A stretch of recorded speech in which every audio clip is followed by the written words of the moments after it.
आज के आनंद की जय हो। सूरसो ओम चाले वन पंथा, राम लखन चाले वन पंथा। राम राम, राम जी और लक्ष्मण जी वन प्रांतर के पथ पर चल रहे हैं। मानो सूर्य और सोम आकाश रूपी रास्ते पर अंधकार का हरण करते हुए चल रहे हैं। आगे आगे कौशिक और पीछे दो बालक चल रहे हैं। राम और लक्ष्मण पीछे दो बालक चल रहे हैं। वो ऐसे प्रतीत हो रहे हैं मानो सूर्य देवताओं के बच्चे ही आगे आगे चल रहे हैं। मंद मंद हवा चल रही है और वृक्षावली भी उनके ऊपर फूलों की वर्षा कर रही है। पृथ्वी के ऊपर जब उनके चरण कमल अभिमंडित होते हैं तो पृथ्वी उनके चरण कमलों को स्वस्तिक चिन्ह के समान धारण करके संभाल करके रख रही, ताकि वह प्रतिपल उनके दर्शन कर सके।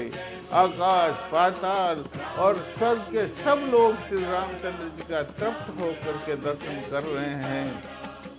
कौशिक जंपे लक्ष्मण रामा, सरजू तीरथ सुंदर धामा। राम सरजू तीरथ सुंदर धामा।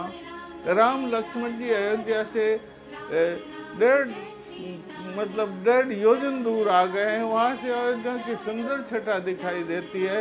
तब ऋषि विश्वामित्र जी राम जी से और लक्ष्मण जी से कहते हैं, राम लक्ष्मण, ये पवित्र सरयू नदी आ गई। ये सुंदर विश्व भूमंडल का तीर्थ स्थान है।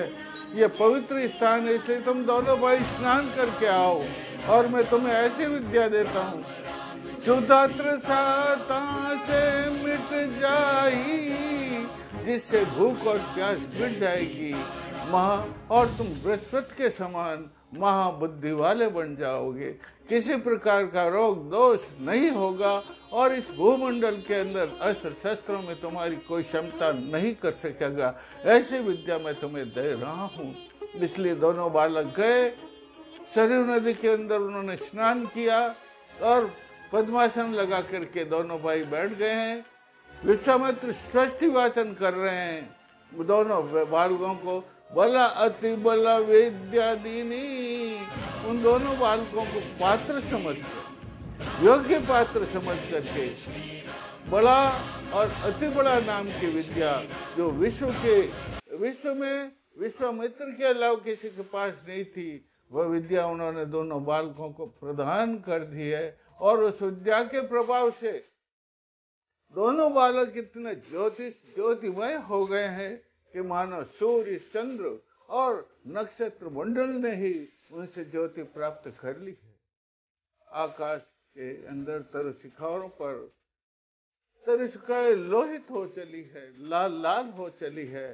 सूर्य अस्ताचल को चाह रहे हैं तो दिन अस्त हो गया। प्रथम रात्रि का शयन कौशिक और राम जी का जो वहां पर हो रहा है, सरयू नदी के किनारे पर मंद मंद वायु चल रही है और राम और लक्ष्मण गुरु सेवा कर कुश शयन, रजत रेत परियंक।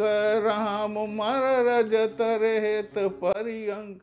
और चांद की चंदवा का चंद्रमा की चांदनी की जो है उनका ओढ़नी है और गुरु की सेवा करके रेत के ऊपर सो गए मानो पर्यंक। प्रातःकाल उठते हैं, स्नान करते हैं सरयू में, अपने पितरों का तर्पण करते, पवित्र नदी इसलिए पितरों का तर्पण करते हैं और आगे फिर रवाना हो जाते हैं। उस समय में आकाश के लोग, पाताल के और स्वर्ग के सब लोग भगवान श्री राम जी के दर्शन कर रहे हैं, शुभ कार्य के लिए जा रहे हैं, इसलिए उनके ऊपर फूलों की वर्षा कर रहे हैं। जय सिया राम, जय जय सिया राम, राम जय सिया राम, जय जय सिया राम। रूखावल घेरी तणी, तृणशाला मजपेक, धूम धूप दूसर तना, आब कसोटी रे। सामने बहुत गहरी वृक्षावली, अनेकों प्रकार के वृक्ष थे और कटी उनके नीचे कुटियाएं थी। उन कुटियाओं के आगे ऋषि मुनि तपस्वी तप कर रहे थे। उनकी धूनी का धुआं आकाश में इस प्रकार उठ रहा था मानो सोने की कसौटी के ऊपर स्वर्ण की रेखाएं रेखित हो रही। राम जी ने पूछा ये किसका आश्रम है? तो विश्वामित्र जी ने प्रसन्न होकर के कहा यह थान ताणु देवत मन भावे, बड़ी आनंद गुरु बाल रे बतावे। रामा बड़ी आनंद गुरु बाल रे बतावे, थान ताणु देवत मन भावे। तब से तप इंगुद तर नीचे, सतपर्णी रिख बालाई सिंचे। रामा सतपर्णी रिख बाला सिंचे। हे बालकों सुनो, ये स्थाणु देवता का पवित्र स्थान है। देखो इसमें जो सहस्रों कुटियाएं बनी हुई है, उन कुटियाओं के नीचे इंगुद वृक्ष के, उन कुटियाओं के सामने ये इंगुद वृक्ष है जिससे राजस्थान में हिंगोटा कहते हैं, ये जो पवित्र होता है, उसके सामने बैठ करके सब जो है ऋषि मुनि तपस्या कर रहे हैं, धूनी धोखा रहे हैं। और उनके यज्ञ स्थल का धुआं आकाश में इस प्रकार उठ रहा है मानो आकाश की कसौटी के ऊपर स्वर्ण की रेखा रेखित हो। 7 वर्ष तक विश्व स्थाणु देवता ने यह तपस्या की और इस स्थान को पवित्र कर दिया। जो कि सहसा 6 वर्ष तक स्थाणु देवता ने यहाँ तपस्या की है और उसको जो है पवित्र कर दिया है। लेकिन छोड़ समाधि है और रे पयाणा, कंदरप से न चढ़ी रे ले आना। रामा कंदरप से न चढ़ी ले आना। लेकिन कामदेव उनके ऊपर चढ़ करके आ गया है, इसलिए उन्होंने अपनी समाधि को त्याग दिया, उस स्थान को ही त्याग दिया और दूसरी जगह जाने लगे हैं। लेकिन उनके क्रोध की ज्वाला में तीनों लोग जलने लगे हैं, मानो विप्लव हो जाएगा। 10 दिशाओं के दिक्पाल कंपित हो गए हैं, धरा थर थर ध्रुजने लगी है, त्रिलोकी भी भय कंपित हो गई है। तो इस प्रकार होने से जड़ी अंग वह उसके कामदेव के जो ज्वाला भगवान स्थाणु के नेत्रों से जो ज्वालाएं निकली, उन ज्वालाओं में जो है कामदेव के सारे अंग झड़ गए हैं। उसके अंग झड़ने के कारण वह अनंग कहलाया उस दिन से, और वह सारा वन प्रांत भी उस दिन से अनंग कहलाया है। सरजुन सुर सरि संगा, मिले मोहद मन रंजित रंगा रामा। आगे चल रहे हैं भगवान राम और कौशिक सरयू नदी के किनारे। सरयू नदी के साथ अब आगे सरयू नदी और गंगा नदी का संगम होता है, पावन तीर्थ है। दरस लाभत सुर सरि संगा, मिले मोहद मन रंजिए रंगा रामा। मिले मोहद मन रंजिए रंगा। दरस लाभले पणमय दोनों, गंगा उछल मोहद मन मोनु रामा। गंगा उछल मोहद मन मोन। वह संगम है। सरयू नदी तो कैलाश पर्वत के ब्रह्म सरोवर से निकलती है, इसलिए उसका नाम सरयू है। और गंगा तो पवित्र नदी है, वहाँ दोनों का संगम होता है। श्री राम जी और लक्ष्मण जी दोनों बालकों ने उसको साष्टांग प्रणाम किया है।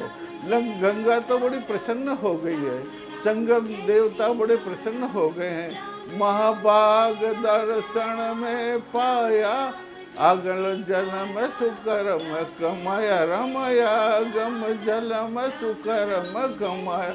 गंगा मन में सोचती है मेरे महाभाग्य, मैं भाग्यशाली हूँ कि मैंने श्री राम जी के दर्शन प्राप्त किए हैं, मैंने अगले जन्म का लाभ उपार्जित कर लिया।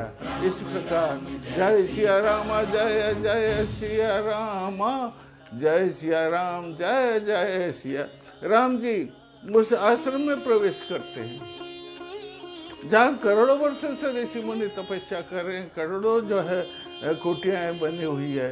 जब ऋषि मुनियों को मालूम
आगे रवाना होते हैं। परकत लास मोहरनी जाना, परकत लास मोहरनी रे जाना, राम राम लखन तहैया गम पयाणा, परकत लास मोहरनी रे जाना।